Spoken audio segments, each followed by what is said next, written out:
So, imagine you fall in love with someone, completely stupidly in love, and then history walks in the room and stands right between you two. And neither of you put it there. That actually happened to a guy named Mahmoud Darwish, and he wrote about it in a way people are still singing, more than 50 years later. So let me break it to you. He was born in 1941 in a small village in Galilee called Al-Birwa. Farmers, olive trees, the whole thing. In 1948, his family fled to Lebanon during the war. He was 6. They came back about a year later and the village wasn't there anymore. It has been destroyed. Because they came back later, they weren't counted in the census. So legally they existed and didn't exist at the same time. There's actually a term for it. Present absente. Present absent. At the same time. I mean, think about what it does to a kid. Before you even know who you are, someone hands you a piece of paper that says, you're here, but officially you're not. To be honest, I think that's where all his poetry comes from.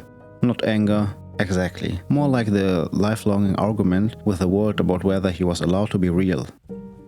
There's a story from when he was around 12. He read a poem at a school event about a boy who can play with another boy, because one of them has a home and the other doesn't.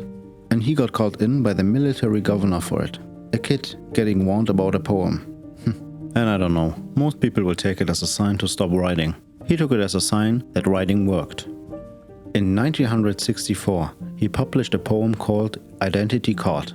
The whole thing is basically a man talking to an official who's writing down his details.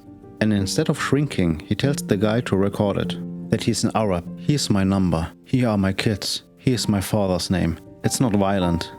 It's just someone refusing to be filed away quietly. That poem made him famous across the Arab world almost overnight. So now, the love story. Somewhere in the early 60s, in Haifa, he met a young Jewish Israeli woman. She's generally identified as Tamar Ben Ami. He was in his early 20s, writing for a communist newspaper, and in his poems, he doesn't call her Tamar, he calls her Rita.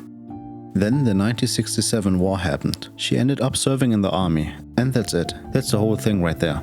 He wrote a poem called Rita and Rifle, and the image at the heart of it is exactly what it sounds like. A rifle standing between his eyes and hers. Not a fight between them, not one of them turning on the other. Just this object that history slides into the space between two people who wanted each other. Marcel Khalif later set it to music, and honestly, the song is still played at weddings, funerals, and protests all over the region. We like to think that love is this private thing. Just two people, their own world. But most of the time it's not, you know?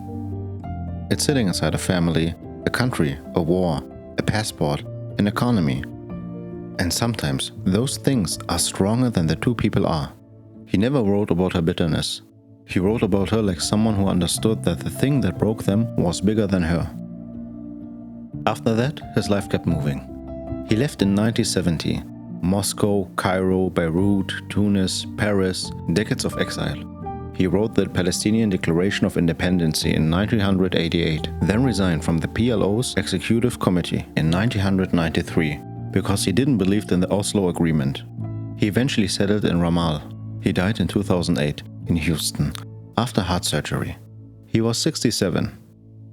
And the funny thing is, he spent his last years kind of annoyed at his own reputation. People wanted the resistance poet, the symbol, the voice of a nation. He wanted to write about his mother's coffee and almond blossoms and being tired. Which I think was the actual rebellion when you look at it.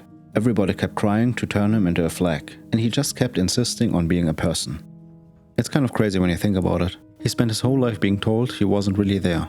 And he was answered by writing so much beauty that people are still reciting him at a dinner table in cities he never got to visit. Anyway, that's Mahmoud Darwish. Thank you for listening.